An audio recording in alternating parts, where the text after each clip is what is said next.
Ίσως να μην ξέρεις τι πάρτι γίνεται στα μαλλιά. Θα μιλήσουμε λοιπόν για τον τρόπο βαφής μαλλιών, την οξύδωση, τι ρόλο παίζει η οξύδωση και στο τέλος του βίντεο θα δούμε αν πραγματικά χρειάζεται να κάνουμε θεραπείες για τα μαλλιά ή όχι. Σε αυτή εδώ τη διαφάνεια έχω μία τρίχα, έχω ζωγραφίσει μία τρίχα. Θα πρέπει να ξεκινήσουμε από μία βασική λεπτομέρεια μάλλον, ότι η τρίχα περιέχει 10% νερό. Μέσα δηλαδή στην τρίχα βρίσκονται μόρια του νερού. Το νερό είναι το λεγόμενο υδρογόνο 2 οξυγόνο. Δηλαδή 2 μόρια υδρογόνου, 1 μόριο οξυγόνου. Όταν πάμε να βάψουμε τα μαλλιά μας, χρησιμοποιούμε κάτι το οποίο λέγεται οξυζενέ. Δηλαδή, developer θες να το πεις, οξυζενέ θες να το πεις, οξυδωτικό γαλάκτωμα, γαλάκτωμα ενεργοποίησης, όλα αυτά είναι οξυζενέ, λέγονται οξυζενέ. Το οξυζενέ είναι το γνωστό υπεροξίδιο του υδρογόνου. Ο χημικός του τύπους είναι υδρογόνο 2, οξυγόνο 2. Δηλαδή η διαφορά του από το νερό είναι ότι έχει 2 μόρια οξυγόνο αντί για 1 που έχει το νερό. Τι συμβαίνει λοιπόν? Όταν βάζουμε τη βαφή στα μαλλιά, αρχικά η βαφή θα πρέπει να πούμε ότι είναι αλκαλική, δηλαδή έρχεται και διωγγώνει τα λέπια της τρίχας. Αρχίζει και ανοίγει τα λέπια της τρίχας έτσι ώστε να μπορέσει να εισχωρήσει η βαφή και να εισχωρήσουν μέσα τα χρωστικά. Άρα λοιπόν αυτά το οξυζενέ, πρώτα η κύρια δουλειά του είναι να διωγγώσει την τρίχα και να ανοίξει τις πόρτες για να μπουν τα χρωστικά. Φυσικά μπαίνει όλο το μείγμα της βαφής, δηλαδή μπαίνει το μείγμα, τα χρωστικά και τα διάφορα άλλα στοιχεία συν το υδρογόνο 2, οξυγόνο 2, δηλαδή το οξυζενέ. Μπαίνει και εδώ υδρογόνο 2, οξυγόνο 2, μπαίνει και εδώ υδρογόνο 2, οξυγόνο 2 και ούτω καθεξής. Υπάρχει παντού οξυζενέ. Όταν θα περάσει η ώρα της βαφής, όταν θα λειτουργήσει ο χρόνος και θα λουστεί η τρίχα για να απομακρυνθεί η βαφή, αυτό που γίνεται είναι να σταματάμε τη μεταφορά χρωστικών γιατί ουσιαστικά ξεπλένεται η τρίχα. Όμως, πάντοτε υπάρχει ένα υπόλοιμα από το οξυζενέ, από το υπεροξίδιο του υδρογόνου, το οποίο έχει μείνει μέσα. Υπάρχουν δηλαδή κάποια μόρια οξυζενέ τα οποία βρίσκονται μέσα στην τρίχα, παραμένουν στην τρίχα παρά το λούσιμο. Το λούσιμο στην πραγματικότητα δηλαδή σταματάει το χρωματισμό, τη μεταφορά χρωστικών, αλλά δεν εξαφανίζει την ύπαρξη του υδρογόνου 2 οξυγόνου, του οξυζενέ δηλαδή. Και μάλλον και αυτό γιατί είναι ένα πολύ συγγενικό μόριο προς το νερό. Και εκεί συνεχίζεται λοιπόν, μένουν αυτά τα πράγματα μόνα τους, υπάρχουν και τα χρωστικά μέσα στις βαφές, τα χρωστικά είναι κάτι μπιλάκια τέτοια και έχουμε μια βαμμένη τρίχα η οποία όμως συνεχίζει να οξυδώνεται, δηλαδή συνεχίζει να υπάρχει η διαδικασία της οξύδωσης, αυτή η χημική διαδικασία της οξύδωσης, η οποία τι μας κάνει στην πραγματικότητα? Η οξύδωση εκείνη τη στιγμή τι κάνει? Παίρνει το ένα μόριο από το υδρογόνο 2, οξυγόνο 2 και το πάει εδώ γιατί έχει την τάση να συμπληρωθεί. Εδώ γίνεται εδώ οξυζενέ, άρα εδώ γίνεται νερό. Φεύγει και από εδώ, πάει εδώ αντίστοιχα και γίνεται και εδώ οξυζενέ, το μόριο του νερού μετατρέπεται σε οξυζενέ και εδώ γίνεται και μένει νερό. Μετά από εδώ πάει αυτό το οξυζενέ, το μόριο του οξυγόνου από το οξυζενέ σε αυτό το μόριο του νερού και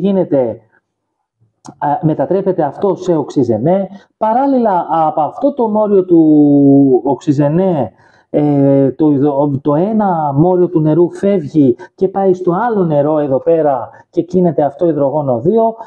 Από εδώ υπάρχει ένα δεύτερο το οποίο κάπου θα το τραβήξει κάτω γιατί εδώ λείπει πάλι ένα υδρογόνο, θα γίνει εδώ οξυζενέ. Από εδώ θα φύγει αυτό, έμεινε ένα νερό, έγινε νερό, μετατράπηκε σε νερό. Άρα το οξυζενέ αυτό θα δώσει αυτό το μόριο του νερού σε αυτό εδώ, θα ξαναγίνει αυτό οξυζενέ, υδρογόνο 2, οξυγόνο 2, θα δώσει κάπου αλλού το οξυζενέ και όπως καταλαβαίνεις εδώ πέρα γίνεται ένας μεγάλος χαμός, γίνεται ένα μεγάλο πάρτι. Αυτό χονδρικά όπως το αντιλαμβάνομαι εγώ είναι η οξύδωση που συνεχίζει να υφίσταται στην τρίχα μετά τη βαφή. Το κακό είναι ότι αυτή η οξύδωση δεν σταματάει σύντομα, μέχρι και 3 μέρες μπορεί να γίνεται όλο αυτό το πάρτι, αυτό το παιχνίδι στα μαλλιά, αυτή η ανταλλαγή μορίων νερού στα μαλλιά, που σημαίνει ότι για 3 ημέρες τα λέπια της τρίχας δεν έχουν κλείσει ακριβώς, γιατί συνεχίζει να υπάρχει αλκαλικότητα μέσα στην τρίχα, είναι αρκετό το οξυγόνο, το υδρογόνο που υπάρχει και μας ανεβάζει το pH, άρα το pH συνεχίζει και είναι προς τα πάνω, δηλαδή είναι αλκαλικό, που σημαίνει ότι η τρίχα μας εξακολουθεί να είναι διωγγωμένη, τα μόρια αλλάζουν, τα μόρια του νερού αλλάζουν, εναλλάσσονται μεταξύ τους, πάνε από τη μία στην άλλη και στην πραγματικότητα στο πέρασμά τους χαστοκίζουν τα χρωστικά, χαστοκίζουν τα άλλα χρωστικά. Γίνεται αυτό το πάρτι για 3 ολόκληρες ημέρες. Μέχρι 3 ολόκληρες ημέρες. Αυτό σημαίνει ότι τα χρωστικά δεν κολλάνε μέσα στην τρίχα, δεν δένουν όπως λέμε μέσα στην τρίχα, το χρώμα δεν ασφαλίζεται και έτσι είναι και πιο ευαίσθητα τα ίδια τα χρωστικά για να φύγουν στο επόμενο λούσιμο, αλλά και η ίδια η τρίχα, επειδή παραμένει διωγγωμένη, ουσιαστικά δεν έχει ησυχία, δεν έχει καταφέρει να λιανθεί, δεν έχει καταφέρει να κλείσουν πάλι τα λέπια της, η τρίχα είναι ευαίσθητη, είναι εύθραυστη. Άρα λοιπόν, εμείς πρέπει να σταματήσουμε την οξύδωση, η οποία, όπως είπα, στην αρχή δεν φεύγει με το λούσιμο, συνεχίζει 3 μέρες και υπάρχει.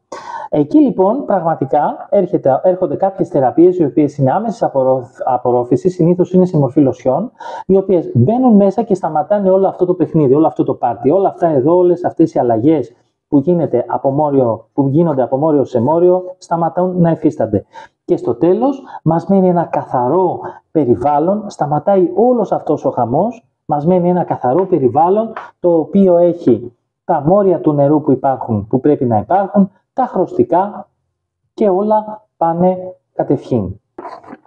Έτσι λοιπόν, όταν βάλουμε τη θεραπεία, που θα τη βάλουμε αμέσως μετά από τη βαφή, ηρεμούμε τα πράγματα και επανέρχονται στην αρχική τους μορφή, με το να υπάρχει το υδρογόνο 2 οξυγόνο, το νερό δηλαδή, οι σωστές ποσότητες του νερού που θέλουμε μέσα στην τρίχα, να υπάρχουν τα χρωστικά που βάλαμε και άλλαξαν το χρώμα της τρίχας, πετύχαμε το χρώμα της βαφής, και τα περιττά μόρια οξυγόνου που λείπουν εξαερώνονται ως προς στην ατμόσφαιρα.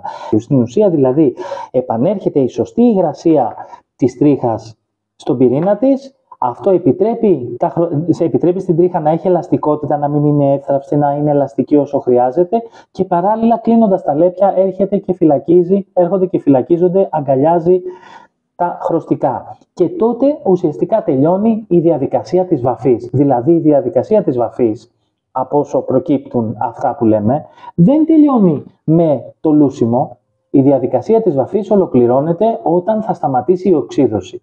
Η επιλογή μας είναι να την αφήσουμε να σταματήσει μόνη της 3 μέρες μετά, όπου, πρόσεξε, η οξύδωση τα βράδια που υπάρχει περισσότερη υγρασία στην ατμόσφαιρα μπορεί να γίνει ακόμα πιο έντονη, όπως υποθέτω εγώ, γιατί απορροφάει η τρίχα νερό, την υγρασία της ατμόσφαιρας, μικρές ποσότητες, αλλά απορροφάει και ξαναζωντανεύει αυτό το μεγάλο πάρτι που γινόταν, αυτό εδώ το πάρτι, ή έχουμε την δυνατότητα να βάλουμε θεραπεία και να ολοκληρωθεί αυτή η οξύδωση ανάλογα με το πόσο δραστική είναι η θεραπεία. Συνήθως οι θεραπείες που χρησιμοποιούνται και αυτές που προτιμώ και εγώ, σταματάνε την οξύδωση μέσα στις επόμενες 3 ώρες. Δηλαδή, μέσα στις επόμενες 3 ώρες η τρίχα ηρεμεί, ασφαλίζονται τα χρωστικά, λιένεται η ίδια η τρίχα και όλα ολοκληρώνονται σωστά όπως πρέπει.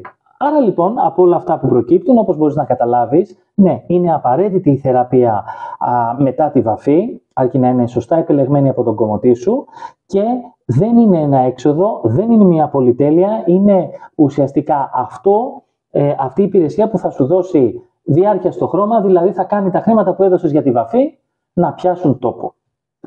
Αν σου άρεσε το βίντεο αυτό και νιώθεις ότι σε βοήθησε, θα χαρώ να μου το γράψεις στα σχόλια, να μου κάνεις like και follow.